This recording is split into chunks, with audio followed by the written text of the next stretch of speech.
Welcome back. It's been a little while, but we're back on the Success for Life podcast. I'm here with David Levin. We're going to talk specifically today, and sports obviously being in my wheelhouse. We're going to talk about the inner game, the mental part of your game today, and we're really going to drive that part home and really get to understand that. And there's no better expert than David Levin. I'm David Schuman, but this is David Levin here to be able to talk about this. And welcome, David, to the show. Thank you. Happy to be here. Tell everybody a little bit about your background, how you got into it, because you have a unique background, in music and stuff like that, and how you Yeah. kind of got into the kind of the mental side of sports. Yeah. Well, as you mentioned, I've been a musician most of my earlier adult life. Well, even from high school, I was in a band.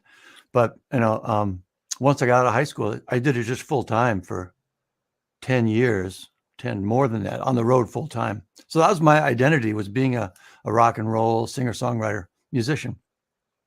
But then about the early mid 90s, I'd been off the road for a while. My wife and I, to be wife at the time, had settled in our nice little house, our first little house in Minneapolis. Excuse me. And from the outside, I think it's fair to say that everything, looked great. I mean, this kind of youngish couple happily building their future lives. But inside, I was starting to really struggle. Like I said, I'd mentioned, I was having a hard time figuring out kind of who I was outside of music. I was piling up a lot of debt. I had a little recording studio in my basement. I was doing audio production, but it wasn't, as lucrative as as it could have been at the time. I was piling up debt. Like I said, I was starting to put on weight, which had never happened before. Things were just feeling like they were starting to slip out of control a bit. And the worst part of it was that looking forward, I couldn't really see how the trend was going to change. I mean, things were still fine, but just looking forward, it just felt kind of frightening and worrying. How are things going to get better? I don't understand what's happening now. I don't understand now why. I know what I should be doing. I know it would make me feel better. And for some reason, I'm not doing it. I don't understand it now. How's that going to change? But one day I had this strange experience. I've come to call it my Wizard of Oz experience.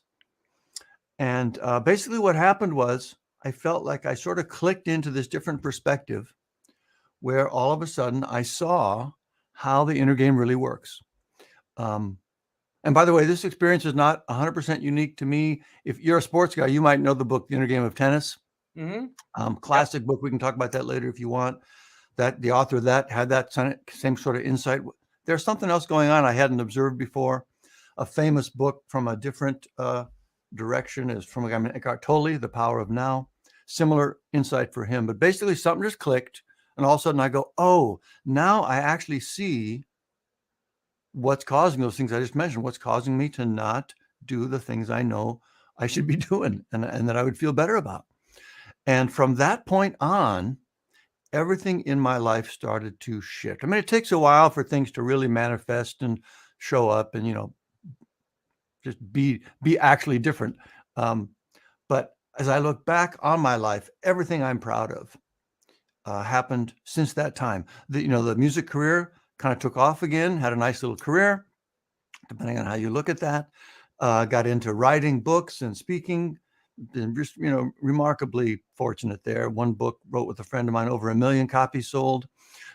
Family, life. I mean, just everything about our life now is so much better than I ever imagined it would have been during that period.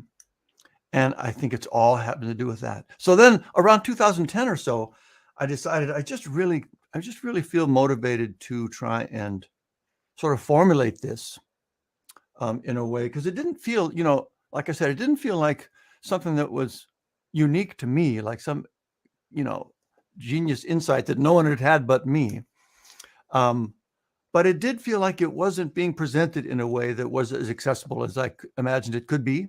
So I started working on this project that ended up in the book, Raise Your Inner Game, and then more recently, the Raise Your Inner Game Sports Academy, just to help people have that same sort of experience. Oh, I see it now. Oh, now I have a sense of how I actually could turn things around and get myself back on the track that feels like who I want to be. What are some of the things that you feel? I guess first people in general struggle with What did you struggle with as far as being able to get on track and be able to get yourself moving in the right direction? The big thing is what I touched on a minute ago. It's just this sense of, we know what we should be doing. If you say to me, I've got a problem with my weight, we both know what the answer to that is, right? I mean, I've got a problem with,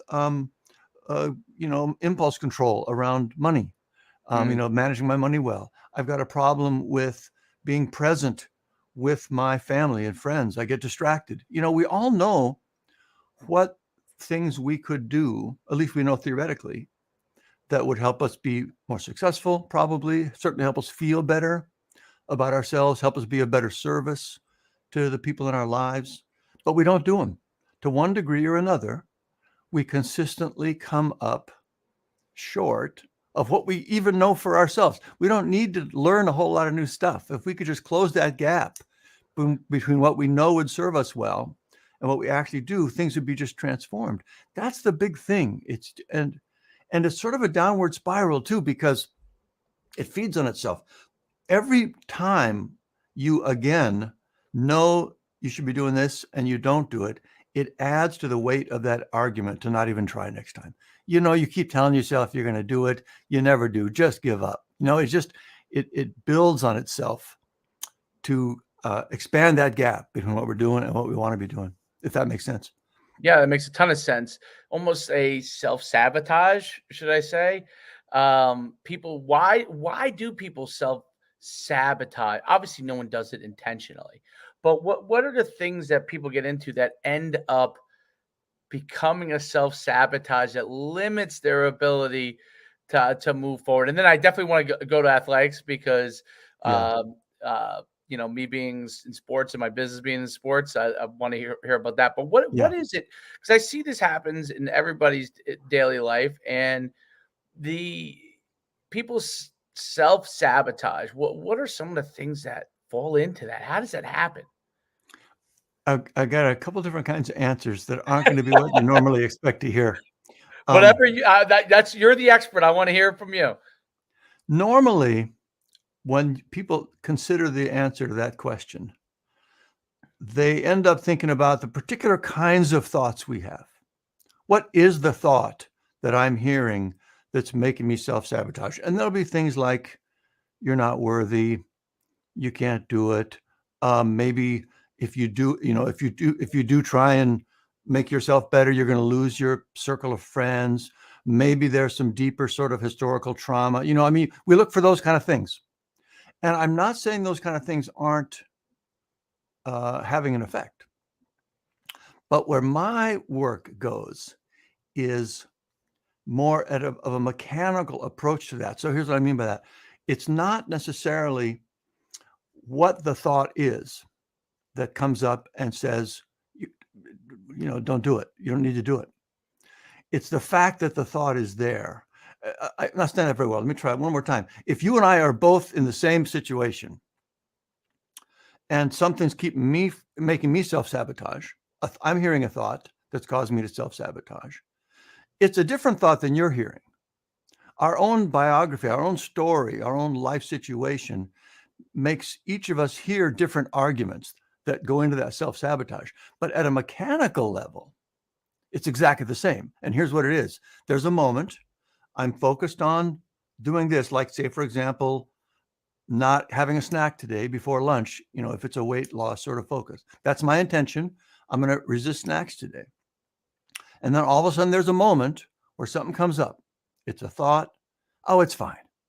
And again, mine will be different than yours, but the mechanics of that thought coming up are the same for both of us. And that's what I clicked into back in that Wizard of Oz moment. I realized it didn't matter what the argument was that was pulling me off track. It was the fact that something was initiating that argument. It's like there's a person standing there saying that to me. So rather than trying to get all wrapped up in debating with that argument, well, whatever you do, you would counter whatever idea was pulling you off track. Now, when I picture it as actually somebody there, I just say, cut it out. No, we're not going to do that. So the shorter version of answer to your question, why do we self-sabotage? It's because in the tiny little moments that go by so fast we hardly even see them, but in those moments we are getting pulled off track, pulled away from our intention by some sort of argument or resistance or something that happens internally. We are being persuaded by that argument. And if we can break that response, that cycle where we just unconsciously, we engage with the thought, we're like, oh, you're right. And all of a sudden we're eating the snack. If we can engage with it at that level, it gives us a remarkable amount of power to stop self-sabotaging. Is self-talk a big part of it? So as an athlete myself, and even when I've coached, I I talk to myself. All right, come on, let's go. You can do it. Hit like when I play pickleball. Okay, return. You're gonna have a great return here. Return the ball, right? So I do a lot of that. Now I've always done that as an athlete. Like no matter what sport I played, I don't know exactly where I picked. I'm somewhere along the way I picked it up. My father still is a coach. He's 80 something years old, but is a high school coach for a million years. So maybe somehow that was ingrained in me or taught to me. But it was something I always found, especially when I found myself in a slump. I do it even more. Hmm. And I've taught, I always used to teach my own athletes that, and I'll give a quick example, but when I'm in a slump and, I play a lot of pickleball, right? And I play pickleball and sometimes, you're just not playing well, right? But I've always been able, like when it's like 9 or 10 to be able, I don't always win the game but if I get down, but I've come back many times and I always tell them they're going to have the Greg Norman effect. Greg Norman, when he had the big, I said, I'm going to create the Greg Norman effect. And it starts to happen as I talk to myself first. Hmm. And then as I start to come back, I start teasing the other player. You got the Greg Norman effect, and they start to I can see them start to think that this is actually going to happen. Now, sometimes they handle themselves and they're able to win, right? But I've always felt confident in that aspect. And I once did this with a player I coached who had a hard time catching the ball. Great athlete, but for some reason, like we would do it in practice, but when the game would come, drop the ball, right? That's definitely a form of self-sabotage. Something's going on before the ball Yeah. gets there, right? Yeah. So I used to, this is years ago, but I told him, get yourself a tape recorder and talk to yourself, leave it under your bed and say, hey, I can make the catch. I can make the catch. And I thought, I said it half jokingly, but like basically get a strategy. I said, get a Tony Robbins book. I don't care what you do. Here's some books that can help you and do it. Well, he did it. And he actually put the tape underneath his bed, which was shocking. But what was so interesting about it, it worked. He never dropped balls after that. It wasn't Hmm. his skill set because in practice he'd catch a ball. It was when he got in the game, something was getting in his head, and he's taught himself how to self-talk and create a better situation before the ball gets there, right? A lot of Yeah. people, right before the ball gets there, they talk themselves out of catching. People are like, how did they not catch it? I see them catch it practice all the time. Because right before the ball gets there, something creeps in their head and they drop it, Right. right? Exactly. Is that part of it? I'm just touching on one thing, I'm sure, but Well, no, that is exactly it. So, but the only thing that's different in what I do is the strategy for going about fixing it. Your thing worked great to put enough energy into the counter thought, the counter argument, that he could kind of neutralize it. mhm. But what we teach is to become more and more aware of what's, you just talked about it, what's actually happening in the instant. The ball's on its way, and all of a sudden you're going off into your head somewhere, right? That's the mechanics of the problem. Thoughts are coming up, and you can train people to get more and more just aware of that process. And as they do that, then you can give them the skills to just swat it away. And the actual place you need to be in, and you'll totally get this, for peak performance. And that's the reason I'm so excited to working in sports, is because there's nowhere this is more purely true. Right. To really perform at your highest level in competition, you need to be completely present and focused. You can't be off in your head doing anything. You got to be here. And this teaches them how to intentionally do that whenever they need to do it. So, again, his case was something happens, he gets off in his head. That's the case for everybody. That's the mechanism of it. And the more you can learn to engage with it at that level, it's just like any other kind of coaching. With any other part of the game, to really improve performance, you get granular in teaching the mechanics of that, whatever that activity is, whatever that element of the game is. Well, this takes that same sort of practical approach to the mental game. And that's where the real power comes from. Yeah, so the book you mentioned earlier, The Inner Game of Tennis, Yeah. was I read it many years ago, and I don't want to butcher it because I've forgotten probably 90% of the actual things. I may apply to my life, but when Yeah. I remember actually reading it because I wasn't a tennis player, but someone said, "Hey, this is a book. It says tennis, but it's really not about it's about the mental aspect of competition and improving, right?" And I found that book so interesting because tennis is it's an individual sport, right? And it's just really you and the other person, much like if you're a wrestler. And the biggest things that happen are things not just that's on the court, that's part of it, but what's actually going on in your head. And I always say what they touched on great is it's when you're way better than someone, I mean, yes, there are upsets, but in general, 9 out of 10 times you're winning because you have a inherent confidence because you already know that you're probably better than them. And yes, upsets happen. They happen all the time in sports. The upsets happen is when the person who is not as good all of a sudden stands their ground, and that's when the person who is somewhat I don't know if that's the word, but overconfident that this person is not as good, and now they're like, whoa, they are as good, and they didn't prepare themselves well enough before that competition or game. And because they didn't prepare themselves, because they thought they were better, that's why you always see coaches don't take your opponent lightly, because that's how it happens. Now we get an even game, and now you haven't prepared, and the group that's the underdog has looked at it the whole entire time as they're the underdog, and they're just trying to take something from somebody. So they're getting supreme confidence, and that's how those upsets happen. But when it really happens is when people are similar abilities, right? Similar levels of competition, similar skill sets. Division I football, basketball, tennis, wrestling. You're going against another person that's accomplished a whole lot of stuff, a whole lot of things in their life.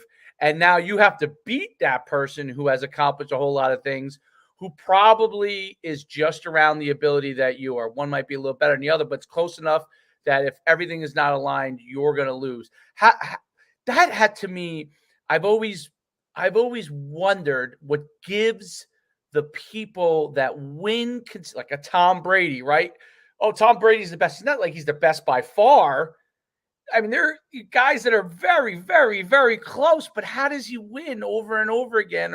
And when he's at the top of the game, you could argue right now the things he's going through in his own life is taking him a little bit off that game, and it has nothing to do with ability, right? So how does that happen? How do they figure that out, that they can just get a little more? Yeah. Well, of course, I don't know. I'm going to speculate, but one can imagine if you're a Tom Brady or a Michael Jordan or, Right. an icon like that it's not too hard to look at history and say, I can do this, right? I mean, there's a lot to base that confidence on. We've pulled it out before. We've come from behind. We've done the impossible. That helps a lot. But I really think, and it's actually, I think it goes to another level. And this is actually more relevant because most of us aren't Tom Brady or Michael Jordan. Right. And actually, Michael Jordan's a great example of this. But I want to ask you this. I want to tie back to that Inner Game of Tennis book. Do you remember what the main recommendation was in that book? I don't. It's actually very interesting. It was focus on the seams of the ball. That's right. Yeah. Just keep Not the score, not the opponent, not the next move, not the strategy, nothing. The seams of the ball, which really means your focus is on nothing. You're completely 100% present. That's the key that came out of that book. By the way, that book was where the whole term, the inner game, came from. That book initiated that. But here's the part of that little insight about some sort of a gimmick, and I don't mean that in a pejorative way, some sort of a technique, a trick to get you present and out of the situation, out of the story, but just right into here. There's another piece of that I think gets overlooked. Well, I know that I overlooked when I read it, which is that works, but it only works when you've done the training so that your body and your subconscious mind absolutely know what needs to be done. So, you could, when I was a kid, I read that book. I was like, oh, it's just like magic. I'll just focus on the seams of the ball and I'm going to be a great tennis player. But I forgot the part. I've got to learn how to be a great tennis player first. Right. So you've got to, the real key to peak performance is to train and train and train and train and train till the skills you need and even the knowledge you need, like when this happens, do this, moves into your subconscious mind. You know it so deeply you can't not know it unless you get pulled off track in your head. And then you work on the skills to not get pulled off into your head. That's and some people just have it. Some people find things that work. Right.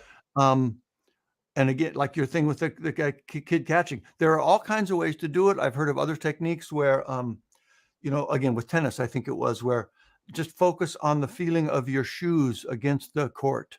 They're all the same at a meta level. They're all the same. They're using some sort of physical sensory trigger to get you back in the present. If you think about, the training around meditation and stuff, right? It's just focus on the breath. It's not because the breath is important. It's because you're focusing on something physical in the moment where everything else can fall away. That's the key. But you've got to have that training first. Otherwise, you're just, there's nothing there to bring out. Does that make sense? Yeah, no, it's very true. It's I did track and field in high school and I was a hurdler but I was also a sprinter. And when you'd run the 100-meter dash versus the high hurdles, there was a different thing you had to do. You had to, in the 100-meter dash, you want to drive out low and your body comes up over time, right? You want to be able to keep that drive phase as long as you possibly, the stronger you are, the better you're able to do it, but you want to keep as long as the hurdles, you can't do that because you got to get over the hurdle. If you kept the drive phase, you go right into the hurdle. So after your second step, you have to get an explosive drive. And after your second step, you have to get ready to rise. So you're able to be in position to go over the hurdle. And I always thought that, like, when I would go into the hurdle race, you have to think of those two things, and the rest of the race literally took care of itself. Sometimes your better race is a worse race, but it took care of itself. If you drove out and didn't rise, you were not going to have a great race. If you rose before you drove out, you weren't going to get enough momentum to that first hurdle. So you had to nail those two things quick, and literally the rest of the race would take care of itself. At any time I ran a great race, those two things were always taken care of. If I didn't take care of them, if something else got into my head, I was like, oh, I got to get a better start, or, I know the guy I'm racing is on par with me. I really got to get out. And I remember I was in high school. I was the state champ my junior year in the high hurdles. And then the next year I was by far the favorite. And the track at Princeton University, they just put in a new track. And this is the old days, by the way. They didn't let you use blocks, which was the most ridiculous thing ever. Well, I was a big, powerful guy, explosive starter. So without the blocks, it really neutralized my ability to explode the same way. So the whole time I was thinking about not slipping at the start. Instead of just focusing on what I had to do, just adjusting I was trying not to slip. And it got into my head, and mixed with the adrenaline, I slipped, which is what happened. And then I exploded and never rose up. So I actually had caught the guy by the first hurdle, but because I wasn't in position, I kind of was in an odd position where I wasn't really high enough to just step over like I normally would. And it caught my foot underneath my foot. It never happened to me.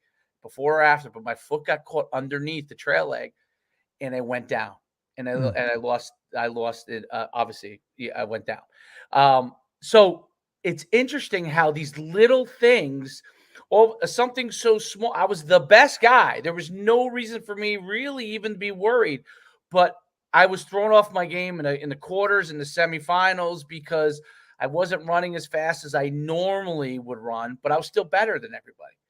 But in the finals, my head's like, I got to get a good start. There are other guys that are better, that'll be better, even though I was the favorite by far. And it got into my head.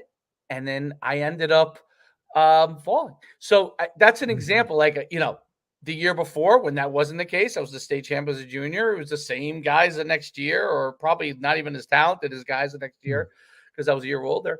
And those are like two examples of when you're supremely confident, you're good to go, and you're focused on what you need to, and you win. And you're the best. Here's the best guy, and I lost focus on something. I was worried about something that really had a small part of what I had to do, and it ended up messing me up. So it's a mental game. People undervalue it because even as coaches, we undervalue it because we're like, well, we teach this every day, but there's another level to it. You know what I mean? There's a reinforcement to it. And that's where people like yourself come into it, where guys don't think about that. Coaches are thinking about the day-to-day, the tactics, the strategy of the game, and they're not thinking about the inner part. Well, also, I'm just to ask you about this, if I could. Yeah. You say we teach it every day, but do you teach it like the coaches I talk to? Yeah. I'll ask them how important is the mental game? And they'll say, I don't know, 75, 85, 90%. And I'll say, how much time do you spend training? Okay, based on that. And they're like, oh, right. Like none.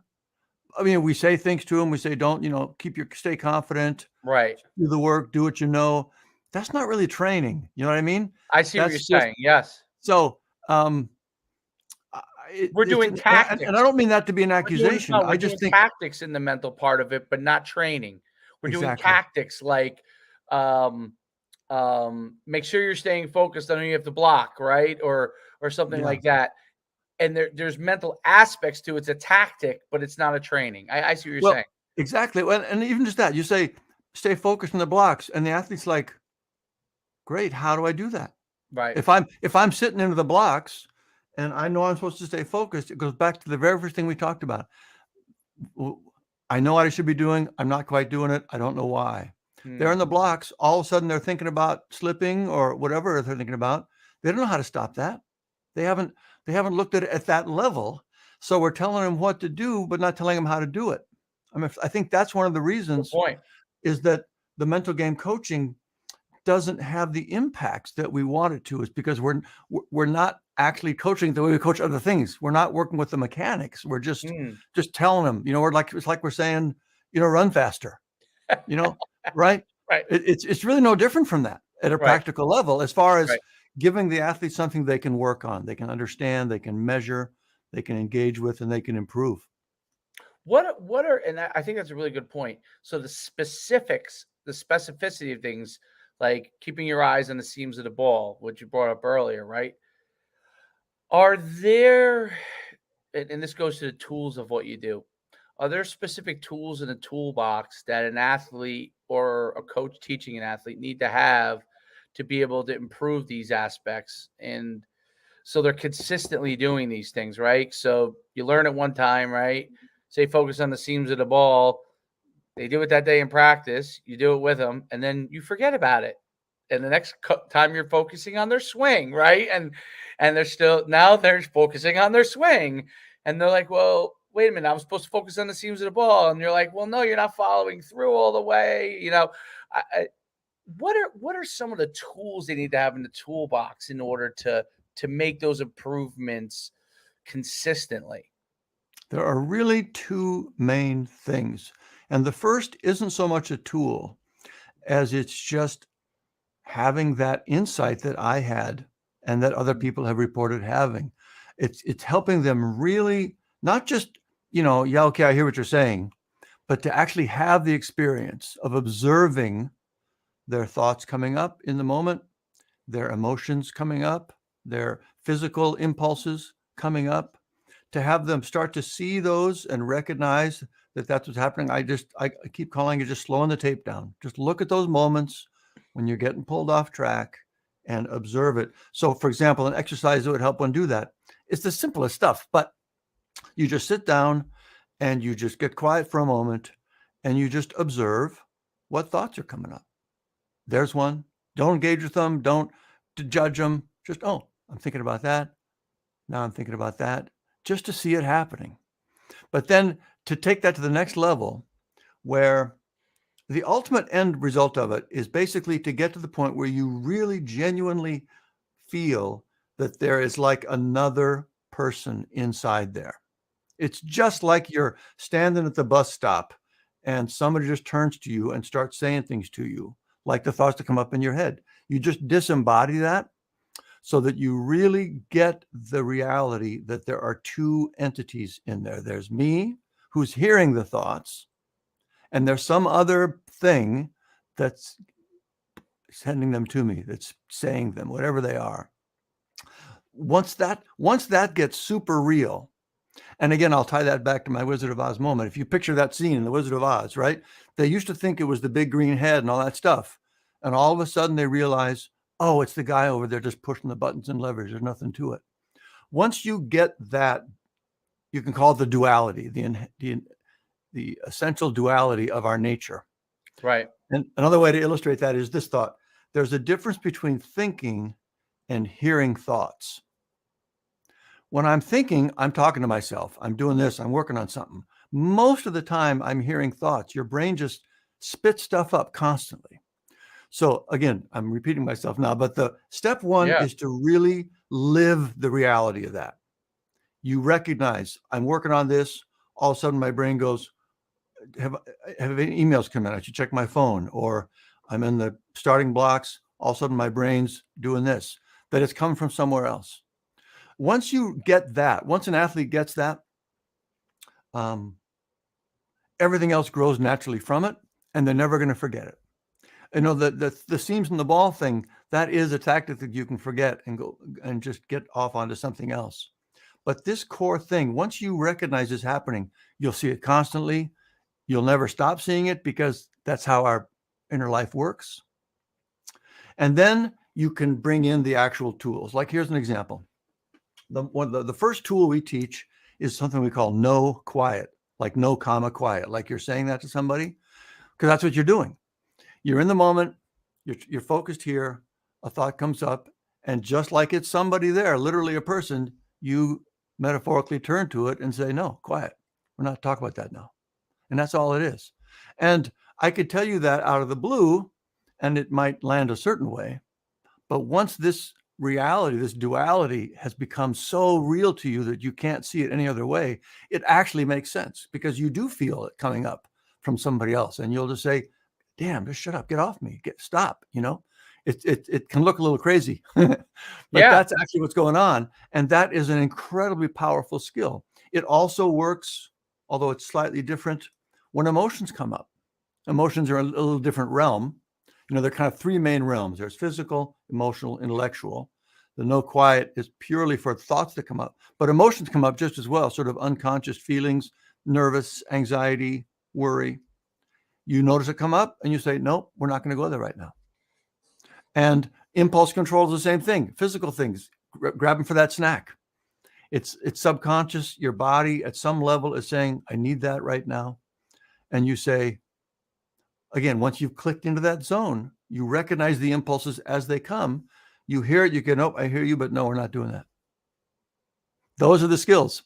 They all grow from getting that duality. So that's step one, is really driving that. And we got a bunch of exercises and things they can do to make that real for them. And then we give them little practical techniques for bringing it to life. Very interesting. Now, what are some of the places that you're working with or currently working with? Schools, or is it? Most of our work has been, again, high school, college athletes. So I just finished a course, just a private coaching thing with a 16-year-old soccer player. And this one was interesting because this was one of those kids, he wasn't looking for mental game help. Nobody looked at this kid and said, oh yeah, he's struggling with something.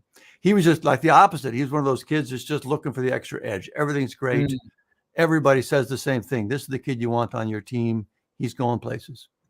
But we have an assessment we use, before and after the training. And it actually uncovered some things that nobody really knew about but him. He was really struggling with a couple aspects, mostly having to do with getting down on himself on game day. His expectations for himself, for not letting the team down, for all this stuff were so high. It's like on this assessment, the range is from 1 to 12. And this particular metric we measure is called freedom from worry. It was a 1 out of 12. It was a real burden for him. Nobody knew. We go through the training, teach them the main skills. There's the core training, and then there's like a 4-week period where they practice it every day and they note what they're experiencing in their workout journal. At the end of those 6 weeks, that no worry score, freedom from worry score, was up 800%. Wow. And he wasn't looking for anything. But all of a sudden, and this is the best part of it, I loved about it was, about halfway through, he had a tournament over the weekend. And afterwards, I was like, I'm dying to hear how the skills, we worked on, how they helped you in those moments when you started getting down on yourself. And he said, yeah, it didn't really happen. He didn't even start getting down on himself because he'd broken that cycle. And he started to connect with how that, we call it inner gravity, how it works on us. And just being aware of it day to day, the problem hadn't even popped up much on its own. But anyway, that's the kind of stuff. Well, I think that's, highly competitive athletes, that is sometimes one of their negatives is that they're so competitive that if it, for some reason, isn't going exactly the way that they want it to, they start blaming themselves and getting on themselves, which ultimately pushes your performance in the other direction. You have to stop that. But what's interesting is, and I always find it so fascinating, but what Michael Jordan said about, because obviously he's so celebrated for all the game-winning shots he made, but he's missed so many more than he's made. And he said that, and obviously somewhere along the line, he developed that freedom to miss because, because if you were someone that dwelled on, you don't want to give the game-winning shot to a guy who's going to get down on himself every time he misses it, because you're going to miss more of those than you're going to make. That's just the reality of it. But the ones you make win the game. So it's an interesting component. So obviously at some point, either, however he did it, he figured that. But that always sticks in my mind because that's what you're talking about, that freedom to allow yourself to just compete and not worry about whether it's a win or a loss, or, you can address all those things after, but in the heat of the competition, to not worry about that allows you the opportunity to take the game-winning shot, right? Because how many pros, they never take their game-winning shot, right? It's something that's so unique that he allowed himself to do that. There's very few athletes that do, but there are athletes at the high school level, don't play even in college, that are able to do that. They have an ability to be great in high school and hit the game-winning shot because they have allowed them to have the freedom to do it, right? That's a really interesting point. And I think that's one of the things that athletes really have to strive for, because it is a weight. It's a weight that people put on themselves, right? And then all of a sudden they're passing the ball at the end instead of shooting it, right? It's like you want to take that shot. You want to have the opportunity. It's funny. And this is so interesting. And I find it because I coach my son's 7 years old. A very, very good athlete. He's got some good genetics too, but he works hard at it. But he's one of those guys that's super intense, like just super, wired, and we lost the game. It's a flag football game. We lost the game the other day. It's first lost. They'd won a bunch of games. They lost the game. And I said something to him and he responded, which was amazing. And it was really honestly by accident. It's the end of the game. We were like 40 yards away from a touchdown. They had pushed us back and it was like 4th down and there was no time left. And I said, you roll out. If you have a receiver, throw it to him. If there's nobody there and you want to take off and run and get as far as you can get. And what was amazing was there was nobody was open because they did a great job covering the guys. And he took off and ran, and he got to the 5. A kid dove at the 5-yard. He had faked out like 4 guys, but it was one of the most amazing runs. I almost felt like it was accidental by me. I Mm. freed him. I didn't say try to score. I said get as far as you can get, and it allowed him to just to do his best. And then obviously he was upset that he didn't get in the end zone. But everybody came over. The other teams that was an amazing how you almost Mm. got there from 40 Mm. yards away, right? Which should not have happened. I really, when I said get as far as you get, it was more like, hey, get as far as you get. They'll probably end up pulling your flag, but it kind of freed him. He just went out and competed that play.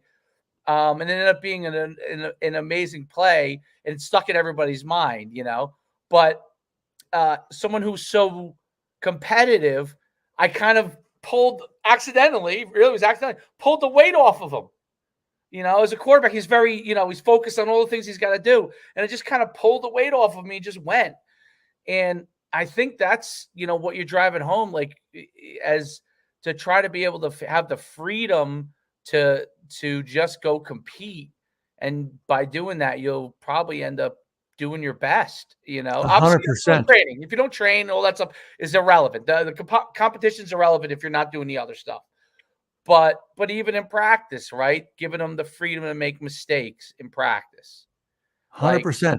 That it all ties back to that ability to shut down the thoughts in the moment and be focused and present. I mean, I mentioned that my background was in music and songwriting and all that stuff. You wouldn't think so necessarily, but it's so much the same. I mean, I songwriting believe it. is 100% about learning. The technical term is cognitive control, meaning you can direct your thoughts. So songwriting is, okay, I need to be quiet now for a sec and wait for an idea to come. And then it comes, and like, oh, okay, there's one. I like that. And then you kick in your brain and you start working with it, actively engaged. And then you bump up against another stumbling spot and you go, oh, yeah, okay, I got to listen for some more ideas. And you're just intentionally turning your thoughts on and off. It's the same thing you have to do. The maximum creativity comes when your thoughts are quiet. You talk about, when kids who are really driven, they have their own reasons for being in their head a lot, right? Or kids who are really worried, they have their reasons for being in their head a lot. Mm-hmm. But the bottom line is, it doesn't matter why you're in your head. It just matters that you're in your head. Right. Right. So that's why focusing on just learning what it feels like to actually be quiet, which is a funny thing to think about, being quiet when you're in the middle of something that's so active and dynamic and energetic. But that's what it's about. Having your thoughts be still so you can focus and let your training and your instinct come out. And so you recognize what that feels like, and you recognize what it's like when you're not there. And then pretty soon you're coaching yourself. You're like, no, I'm not where I need to be right now. And you can just shut it down and go. And it's a beautiful thing. I love that story as an example of that. It's so interesting. And obviously this conversation has really made me realize how someone was able to do that. You're freeing them, and obviously little kids, it takes time for them to learn that. But the more you can do that with them, the more you can free them, the better off they'll be, whatever their level is. Everybody. I mean, Michael Jordan has a level that's beyond 99.99999% of us will ever get to, right? The greatest musicians have a level that is far beyond most, but within our own ability, we can maximize it by doing these things instead of sabotaging what our maximum is. And I think that's right. Ultimately, that's what peak performance is about. What you're talking about from a peak performance standpoint is, how do you get to whatever your maximum is, or as close to that maximum, without standing in your own way? Because I mean, you could tell me, but probably most people don't come close to reaching it, right? Exactly right. And that is, it's just, I just love the way it's coming out in the conversation. It's sort of a different paradigm shift. We think that we need to manufacture greatness. We need to lift ourselves up to being our best. But the reality is, it's the opposite. We, through our training and our talents, we naturally have this level that's fantastic. But there are things that go on in our inner mechanisms and mechanics that stand in our way, that pull us down, that keep us from there. So to reach our best, we don't have to create some new place. We just have to remove the things that are keeping us from getting there. Once you get a handle on these distracting, again, this gravity stuff, all of a sudden you're like, oh my God, it's like you said, they're unburdened. They're free to just emerge at their capacity, if that makes sense. And by the way, I have to say this little story before we go. Yeah, it's go Michael ahead. Jordan, because you mentioned Jordan a couple of times. I tell this story a lot, and I don't think it's a coincidence that he was this great and that he demonstrated this skill. I'm just from the story. So, he's famous for having amazing focus, to say the least. Also famous for that big old wattage of gum he'd be chewing on the sidelines. And a journalist asked him one time, so when you're on the sidelines, coming up on those big moments, I see you chewing that gum there. What are you thinking about? Are you thinking about the opponent, the clock, the play you're going to run? What's on your mind there? And his answer was, I'm thinking about chewing my gum. That was his Zen. That's what got him in That's right the seams mindset. of the wall, Right. right? That's just evidence he's not thinking about anything. He's totally focused. So when you talked earlier about having the confidence to take that shot, that key shot, I really believe at that level, he knows he's got the skills, right? He's not doubting his skills. Right. So he takes the shot because he's not entertaining any thoughts that he shouldn't. It's not whether I should or shouldn't. It's not the clock. It's just, I'm open. Give me the ball. That's what we do. When we're open, we take the ball, right? I mean, everything else is irrelevant, and you learn to shut everything else down. And now you can actually do that. You can live up to your training and up to your talent. That was fantastic. That's a fantastic story. I didn't know that. I never heard that story before. That's I love it. fantastic. And you're right. You always see him with that bubble gum, and that's where it works. And I was gonna get to this last thing, and I'm curious. I want to ask this last question. Routine, right? So that's a routine for him, right? He chews bubble gum during the game. Every game, he chews bubble gum. Some people before a game they have to.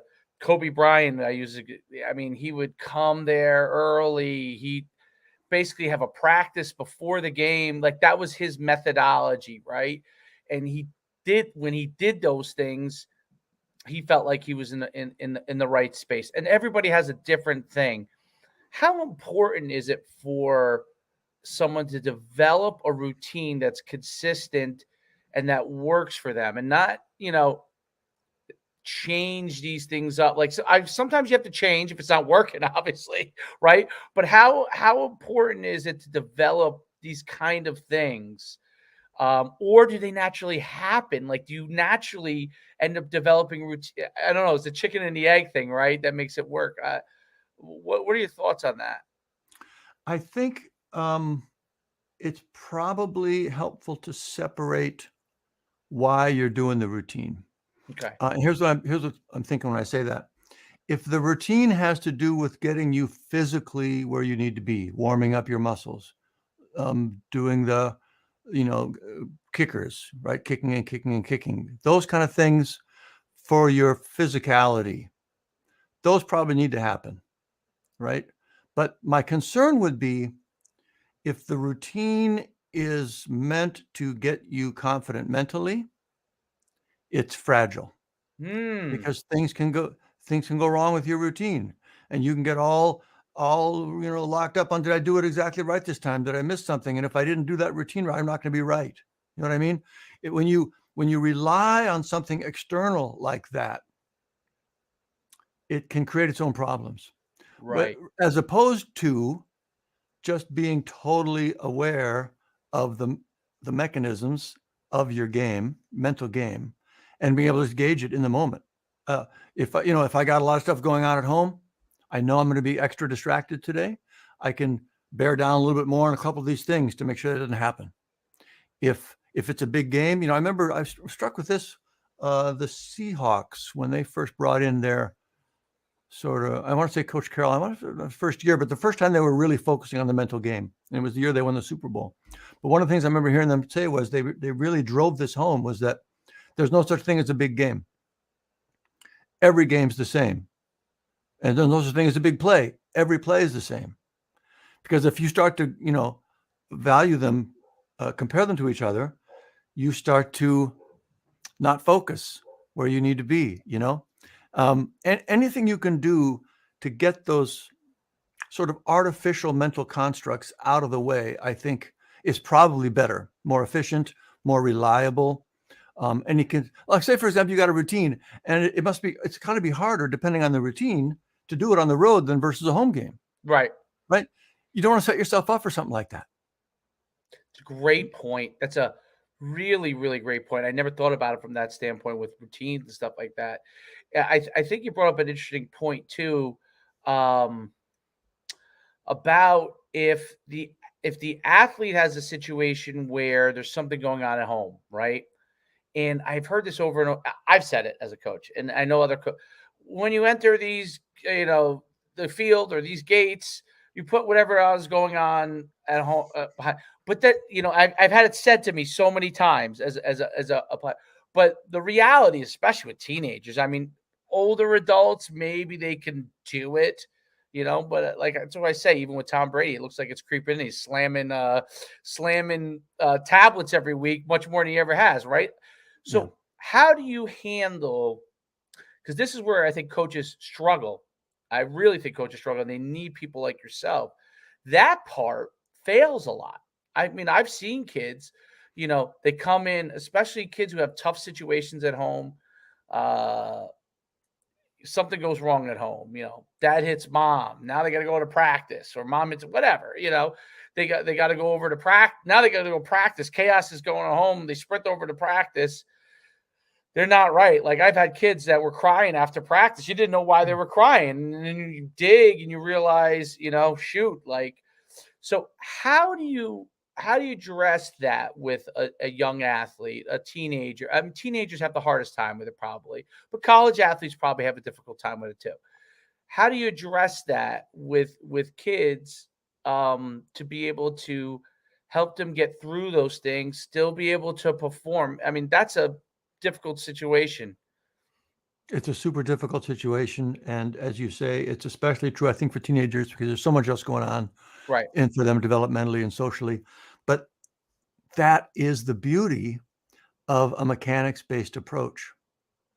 Because if the kid's coming in and he's got home troubles or he's got relationship troubles, the actual solution is exactly the same. It's still the mechanism that's pulling away from their focus is still the same. You're trying to be here and something's pulling you over there, right? So you don't have to address it in a unique way. You don't have to talk to every kid in their own unique situation. All the kids can fix it with the same techniques. Again, you get super clear on what it feels like to be focused and present. You get super clear on how, when things are coming up that aren't, and here are the skills you use to set those aside.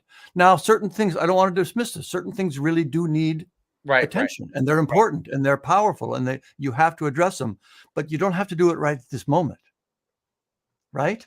One of the skills that comes out of this cognitive control, emotional self-regulation, is the ability to turn to that person that's saying, yeah, but remember that thing, or what they said, or whatever. Just turn to them and say, no, I get it. I agree it's important. Not right now. We're going to talk about this tonight. Great point. And they can set it aside. It's the same work. The only thing that is different, and again, this comes out of the training, we directly address it. What we do is we refer to it as whether they're in a high or a low gravity situation, which means sometimes in our lives, things are easier. Our mental game is easier. It's easier to focus. Other times it's really hard. There are things going on that are really, really distracting. All that means is we need to take the skills and tools that we have and be more dedicated with them. Just a little example, but one of the things we have people do, because it's really connected, is to take one sort of thing that you might call a bad habit, For me, it's watching the news too much or reading the news online, and starting to monitor that and cut it down and try and be more intentional with it. Not necessarily 100% off, but just I'm going to do it 2 days a week rather than 10 times a day. Just have some intentionality with that. There's a bunch of good reasons for it. But so in a time when you're in a high gravity situation, there's a lot going on at home, for example, or we're coming into the championship games, right? Genuine difference of load on you psychically and emotionally. Well, during those times, be more rigid with avoiding those bad habits. Be more on top of doing your daily kind of sitting exercise, kind of the meditation kind of stuff. The tools that you have to keep your game strong, just be better focused with those, and that helps you manage the higher gravity situations. I That's don't know if that makes sense, fantastic. but Yeah, that makes a ton of sense. Wow. Wow. Like I learned a ton today. I oh, didn't know what great. I was getting into, but I'm really, really glad we had you on because I learned a ton.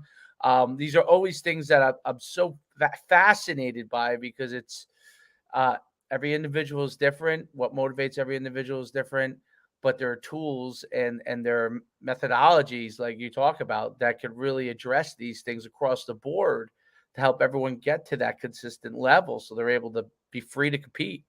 I can't thank you enough. Please tell everyone where they could find you, best way to reach out to you, and where they can get. I'm assuming they can get your book on Amazon. I'm assuming, For but sure, the book is Raise Your Inner Game. If you're a coach or if you're thinking about the sports context, I wouldn't necessarily recommend going there first. okay. I mean, it's the same material, but it wasn't written for sports at all. It was written for adults in the workplace and their lives and stuff. And it's the same core concepts, of course. But as far as what's going on now in the sports application, it's raiseyourinnergame.com. And there are kind of 2 tracks here. Everything's right there, super simple to figure out. But there's either just individual work, private coaching. That's probably going to be the parent's decision. And we also have training for coaches to help them bring it to their whole team at once, get the whole team on the same page, get those skills on board. That's super powerful. And both those tracks and how to get started with them are right there on the site. That's fantastic stuff. Make sure you guys check out David Levin. This, I mean, it was a transformative interview for me. I mean, I learned a ton and a lot of things that I had questions about. You always think, oh, am I doing things the right way? And there's always things you can learn. I learned a ton today. I mean, most of these things are supposed to be 30 to 40 minutes, right? With 57 minutes, which is amazing. I probably could talk to you for 5 hours. So I'm thankful that you spent the hour with me. And make sure you get a chance, go visit David's website, check him out. And I was able to Google him in 2 seconds to find everything I need to find. So it's not hard to find him. I can't thank you enough for being on the Success for Life podcast. Dave, it's a real pleasure. It was a great conversation. I agree. We could have gone a lot longer. Thanks for Absolutely. having me on. All right, no problem. Till next time for the Success for Life podcast, please subscribe, like. I mean, we love doing these podcasts with these great guests like David, and that always helps build that algorithm. And that way we can continue to bring on great guests. Thanks again, David. Thank you.